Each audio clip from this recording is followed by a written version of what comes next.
The Po' Boy Pundits podcast is brought to you by What Lola Wants. Go to WLWPrivateChefs.com for information to reserve top quality chef and restaurant services in the Chicagoland area. Pulpery Media presents Po' Boy Pundits with your hosts, Brock and Ben. This is where we discuss the political headlines that grab our attention and all those little jerks that infuriate us. Yeah, apparently this fucking cologne, I'm sure it smells like shit. And there's a men's and a women's, apparently. Of course, yeah. What the fuck is this guy like? Too bad he can't get Johnny Depp to do the commercials. DePolfo. No, but like Kid Rock could, like Dwight Yoakam or something. You know. I hope not. I don't think Dwight Yoakam's a Republican. I hope he's not. No, I don't think he is. He's vegan. I don't think he is. No, he's definitely not. But you can get Luke Bryan or whatever his fucking. Yeah. Yeah. So I want to know who on his like, does he have a team that is just coming up with these ideas, or does he just like, you know, take a shit and see like a cologne bottle and go, I could sell that. And like, he texts somebody. No, it's probably a bit of both. Right? Yeah, he's probably got a team, but yeah, whenever he has some idea, because I mean, there were the shitty gold sneakers. There was the Bible, which apparently that one sold fairly well. Well, I mean, of course it did. Why wouldn't it? It's got the Constitution and the Declaration of Independence. Yeah. All of Jesus' writings. Yeah. Yep. All of them. Every single one of them. What the fuck? I'm pretty sure. Oh, and now he's got them with his name on it. Yeah. Like I'm pretty sure. And then there was like the watch that looked like an animal that shits diamonds. Yeah. Native. Yep. And now cologne. Oh, it's only $25,000. Yeah, and the cologne's like $200 for a couple of ounces. But I mean, when you know that you have, I mean, this is the shit he's hawking. I was gonna say, I mean, as president-elect. It's like shitty bands, selling merch. Like, somebody's always going to buy a $50 T-shirt. Yeah, no, you're right. Like not the people that we like, but I know what you. Yeah, no, I know exactly. I mean, I don't. I mean, and not that she's a shitty person because she gave those amazing Christmas or bonuses, but I mean, God knows what Taylor Swift merch is. What they charge. It's a lot. Yeah. I know personally from I mean, like $60 for a T-shirt or something. I can't remember how much the wife spent on the daughter's oversized sweatshirt. Well, at least she's got a few years with it, so. Yeah. Oh, she definitely has a few years. She might never grow into this fucking thing. Well, that's good. It'll last forever. So it will. And see, this is why Taylor Swift is amazing. Yeah. She just markets that shit so her Swifties grow into her outfits. So he gave his first interview. Yeah. With one of the moderators from one of the debates, right? Isn't that who she was? Yeah. Well, it was Kristen Welker from Meet the Press.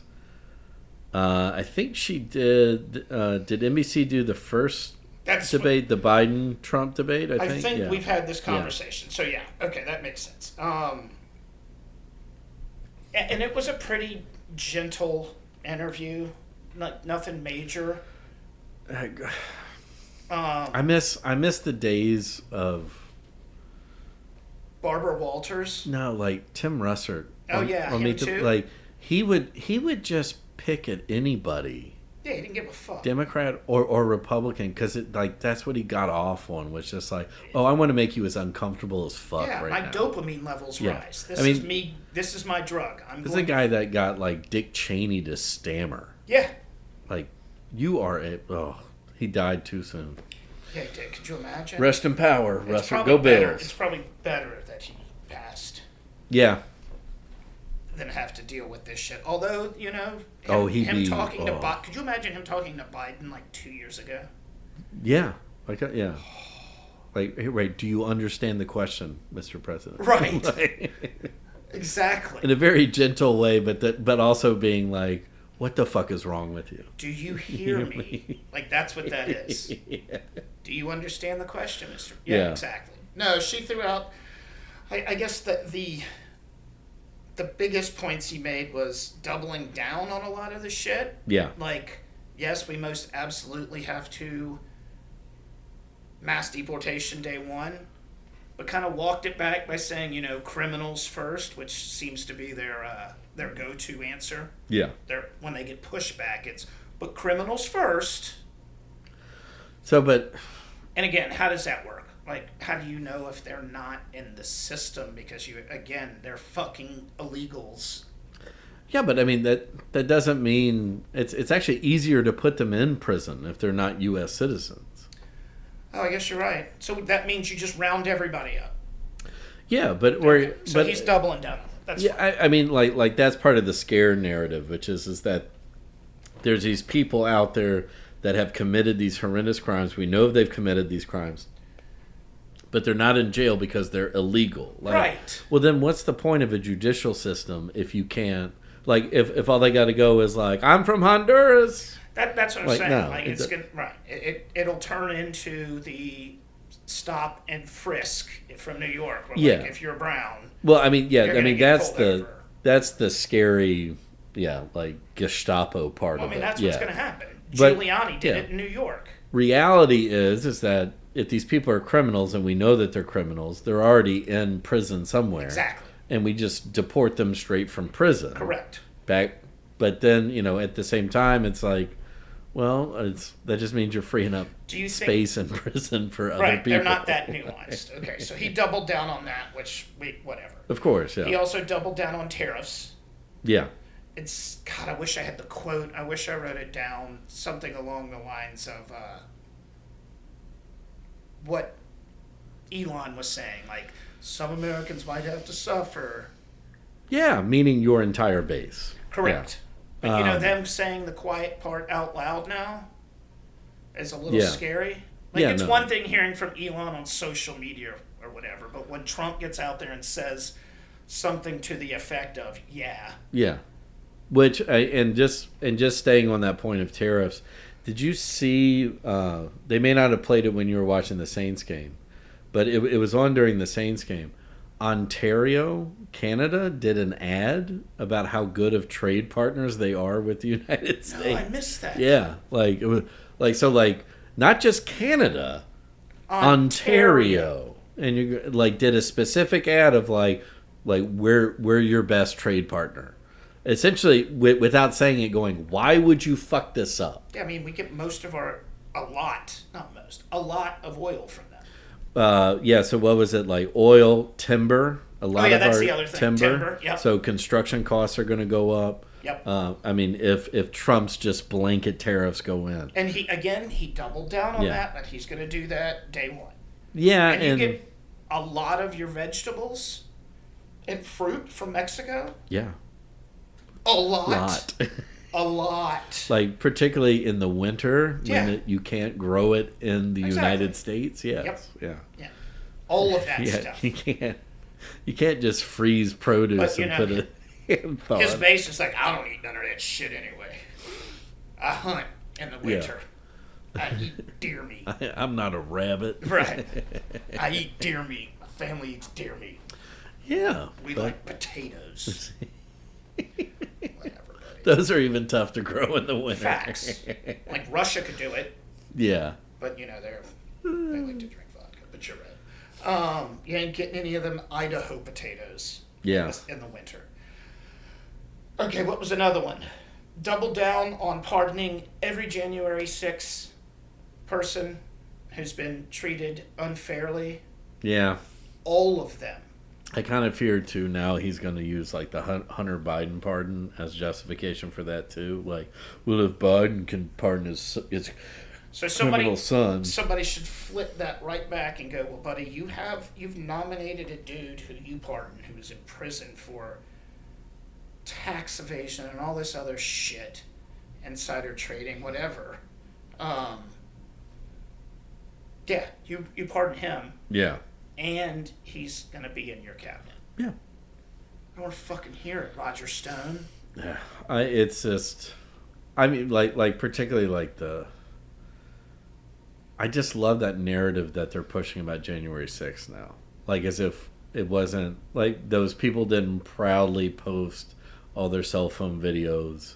With Confederate flags in there and a fucking gallows and people with fucking flagpoles swinging. And the press people that were on the ground that somehow didn't get attacked during it and you know, that's got to be tough filming, you know, a dude getting crushed in a door and not being able to do anything, or, you know, taking that stance of like, well, I'm here to record. Like I'm the press. Yeah. I can't do anything no matter how terrible this is. Yeah. Yeah, no. It's But don't worry. None of them, like, and the ones that are in jail, they're now going to go free because they were peacefully protesting. And I mean, look, I get it. Most of them are like your shitty uncle who, Yeah. you know, drinks way too much Bud Light, drives a pickup truck, and probably has a solid construction job making really good money to be able to go up there and or the guy into the Capitol. You know, or the guy who owns the largest supermarket chain in the Gulf Coast. Correct. That would be Mr. Rouse. Fucking idiot. I hate the fact that I like to go to his restaurant. Yeah, I mean, I know. His, they're such good stores, though. They are. They really and truly are. Owners are fucking terrible. God.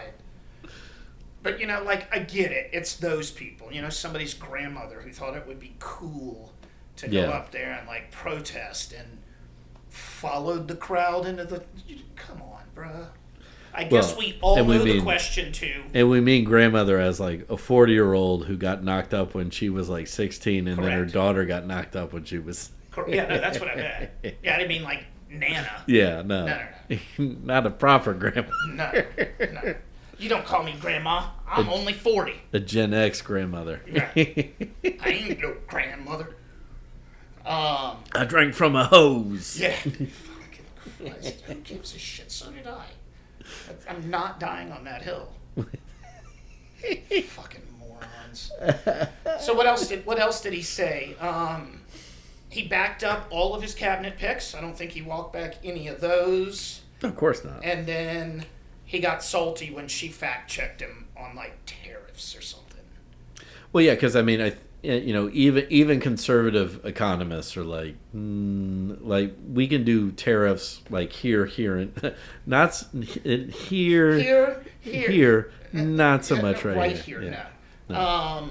Or we did that in reverse. Like, we're talking about Trump here. What was he did? I'm not going to say lie, but he said they weren't going to raise the Social Security age, and they're not going to touch that. Oh, and she asked him about minimum wage, and he was like, "Yeah, it is really low." Yes. But then it was like, that's it. Like he acknowledged that it was low, like, which is what he did with the Social Security and Medicaid. It was just like, yeah, we shouldn't get rid of that. I'm not going to raise the age. Yeah. I'm going to go on a diatribe for 5 minutes. So right. You forget. Well, and then he brought up the bullshit of, like, in California when they raised the minimum wage and businesses closed down, and it's like, well, those businesses probably would have closed down anyway. Right. But when you go, like, when you pay people more, they spend more. Right. That's kind of how it works. Yeah, like, that's how capitalism. Hey, oh my God! Look, I have more money because I make more money. And now I can go to another restaurant. Have disposable income. Imagine that. Well, people aren't spending money anymore because you're not fucking paying anybody. Correct. Yeah. And these people are capitalists. Well, and then they keep forgetting year after year, California still ranks as the third largest or fifth largest economy in the world. In the world. Yeah. World. So if it's that bad in California, or even Washington State, where they've risen it to 15. California is the one place that could properly succeed and just have to deal with trade. Yeah, and they'd be fine because all the innovators. The following segment has been brought to you by Whatever Lola Wants. Go to WLWPrivateChefs.com for information to reserve top quality chef and restaurant services in the Chicagoland area. The Po' Boy Podcast is a production of Pulpery Media. Produced and edited by Ben Grimion. Marketing by Brock Ryder. Graphic design by Beck Ryder and Ben Grimion. Music by the Heisenberg Compensators.